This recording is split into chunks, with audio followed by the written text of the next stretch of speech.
how do you think KD and Kyrie should respond to those sweet comments?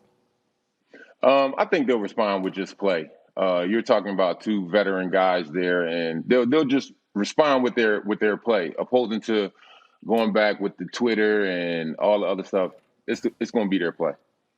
It's good to see you, my brother. It's good to see you. Let me ask you this question. Let me ask you this question, Rasheed.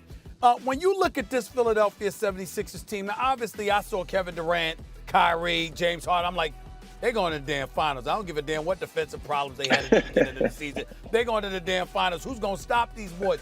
But I will acknowledge I've been very, very impressed with what Doc Rivers has done with the Philadelphia 76ers. How much of a threat are the 76ers to Brooklyn, and are they the number one threat in the Eastern Conference to the Brooklyn Nets as far as you're concerned?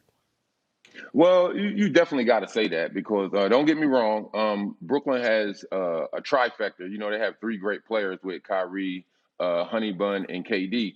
So those three guys, you got to respect them. But the Sixers, I think what makes them a little bit different, and, you know, I would have to give the edge to them is the fact that that team has been together for a couple of years.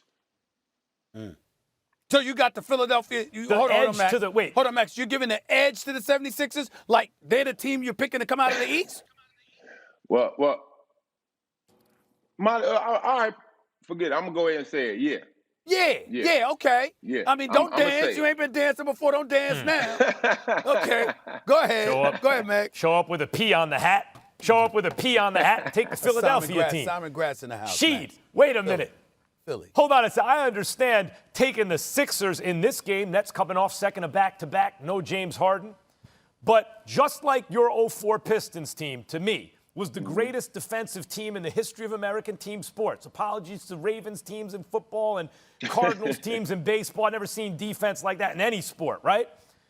By the end of this season, if these three cats are healthy, this is going to be the greatest offensive team in history, any sport.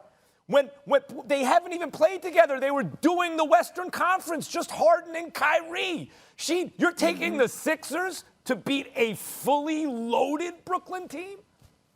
Well, that's the thing, Max. What's the magic word in what you said? If. You know, I don't think those three guys talking about Kyrie, Harden, and KD, I don't think they played too many games together with all three of them.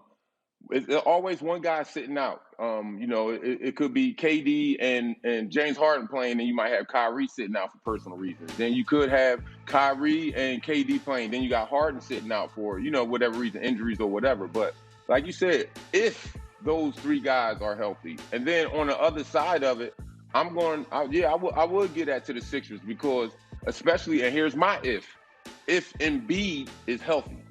You know, if Joel Embiid is healthy, he's a monster to handle, dog, on everything. Right now, Rasheed Wallace, right now, if you had to pick the league MVP, who is it? Take your time. That's a tough one. That's a tough one.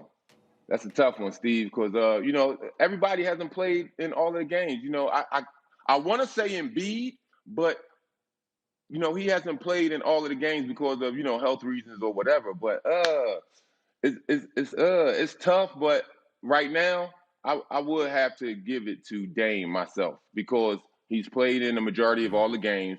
We already know Dame is a monster. You know what I'm saying? So I would have to give it to him at this moment. If you ask me, Steve, at this moment. Okay. All right. Yeah, I think I agree with that, although it's close because Jokic is doing things centers are not supposed to do. And hasn't missed a game, Max. And hasn't missed a game. Hasn't missed a game. This dude can bring the ball up, one of the best passers you ever seen, bomb from the outside, a load on the inside on offense. He is the real deal. Can't jump on a curb. Early still kind of be stopped. As one of the early kind of like stretch big type players, like because you could shoot from the outside, especially by the standards of that day. You mentioned Embiid, but when you see these modern bigs like Embiid and Jokic and the things that they can do now, I know Shaq was talking about the freak saying, man, I wish they would have let me play like that. I wanted to play like that. I just really wasn't allowed. What do you think when you watch Embiid and Jokic and these dudes? Like, wow. That's my main word, especially with the Joker. You know, I kind of, even though I didn't see it with my own eyes, I can kind of sort of put him on that same pedestal with Jokic being like a young Sabonis. You know, Jokic is a hell of a passer to be 7'1", 7'2". You know, he has pretty good footwork, got post moves, and he's a stretch as well. You know, knock down that corner tramp or from the top. I would have to say he's like a young Sabonis, yo. Rasheed, your last season was 2012, 2013. As you've had an opportunity to just watch the game, because I know you doing your thing and you paying attention to what's going on. Talk to me about where you are right now in terms of when you look at the NBA game. Do you find yourself at times wishing you were still playing? Are you happy in retirement? What's the deal with you, my man? Well, you know, in your words, Steve, all I gotta do is put it down and, you know, put the drinks down and, you know, get in shape. Then, you know, I feel like I could play in the NBA, especially with these rules. But, you know, that's a whole different story in itself, my man.